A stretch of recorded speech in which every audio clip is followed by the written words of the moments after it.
একটা সময় আমার এই রাস্তাটা দিয়ে কত হেঁটেছি, খেলেছি, অনেকের সাথে মজা করেছি। তো স্মৃতিগুলো তো আসলে ভুলতে পারি না।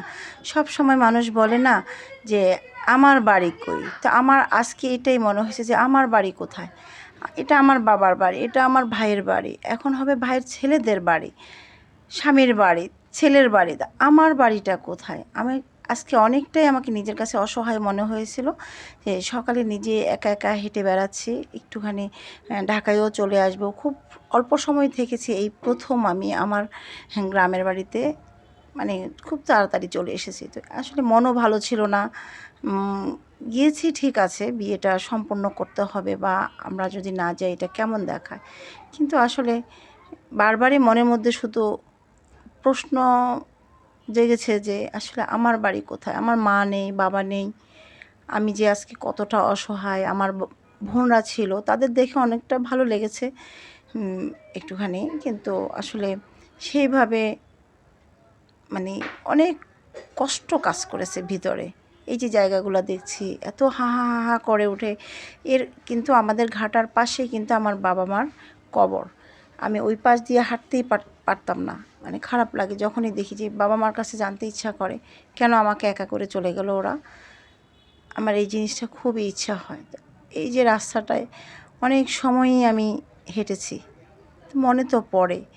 তারপরেও সকালবেলা একটু উঠে এত সুন্দর বাতাস ছিল, মানে শাঁস একটা বাতাস, আর ঠান্ডা, মানে যে শরীর পুরোটাই শীতল হয়ে যাচ্ছিল।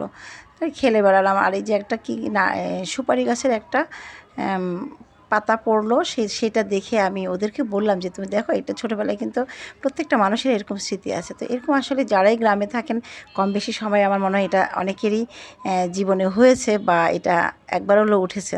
তো আমারও কিন্তু এরকম, আমি উঠেছি কিনা জানি না, তবে আমি ছোটদেরকে দেখেছি, বা এই যে আজকে এই জেনারেশনও চড়ছে এটা। ওদেরকে বললাম যে এরকম কিন্তু আমরা এরকম গাড়ি বানাতাম, চড়তাম, এই আর কি। তো ওরাও একটু এনজয় করার চেষ্টা করলো। পরে যিনি চালাচ্ছেন উনি আর পারছেন না, উনি আসলে টেকনিকটা বুঝতে পারছেন না যে এটা আসলে চালাতে গেলে একটু ইজি আছে, কিন্তু ও যে শক্তি দিয়ে টানি শুরু করেছে, এটা আসলে অনেক কষ্টেরই ছিল ওর জন্যে।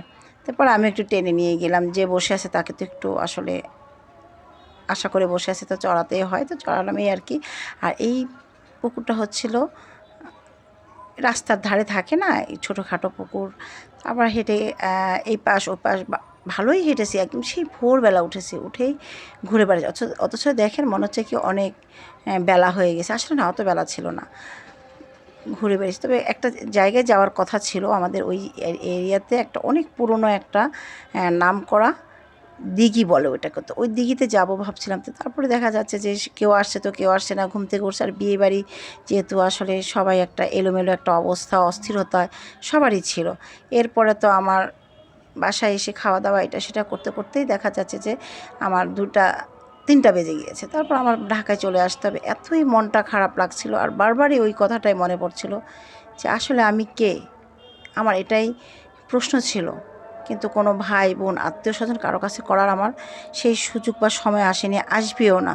তো আল্লাহ, আমি এটাই চাই যে আমার গ্রামের বাড়ি আমার মন থেকে তুমি উঠিয়ে ফেলো। আমি চাই না আমার গ্রামের বাড়িতে কোনো কারো অধীনে আমার যাওয়ার।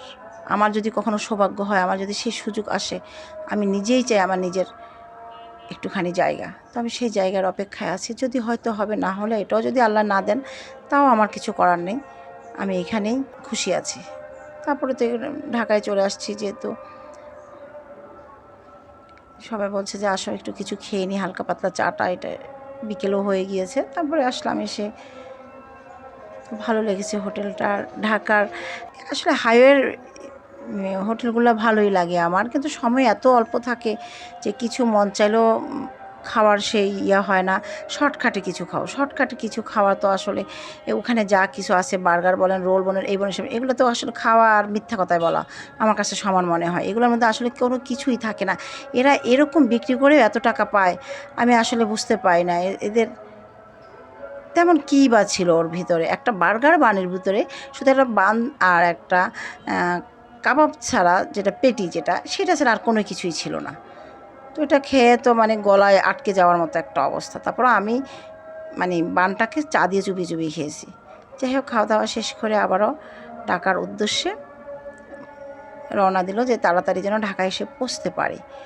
চলেও আসলাম। আসলে মনটাও ভালো আছে নাই এরকমের মধ্যেই ছিলাম। কার মন চায় যে বাবার বাড়ি ছেড়ে আসাটা? তো আমারও সেরকমই, যে যখনই যাই ছেড়ে আসতে ইচ্ছা হয় না। কিন্তু সেখানে তো আর আদর করার কোনো মানুষ নেই, ভালোবাসার কোনো মানুষ নেই। যে বাবা মা, সে বাবা মা তো নেই যাদের উদ্দেশ্যে আমার যাওয়া।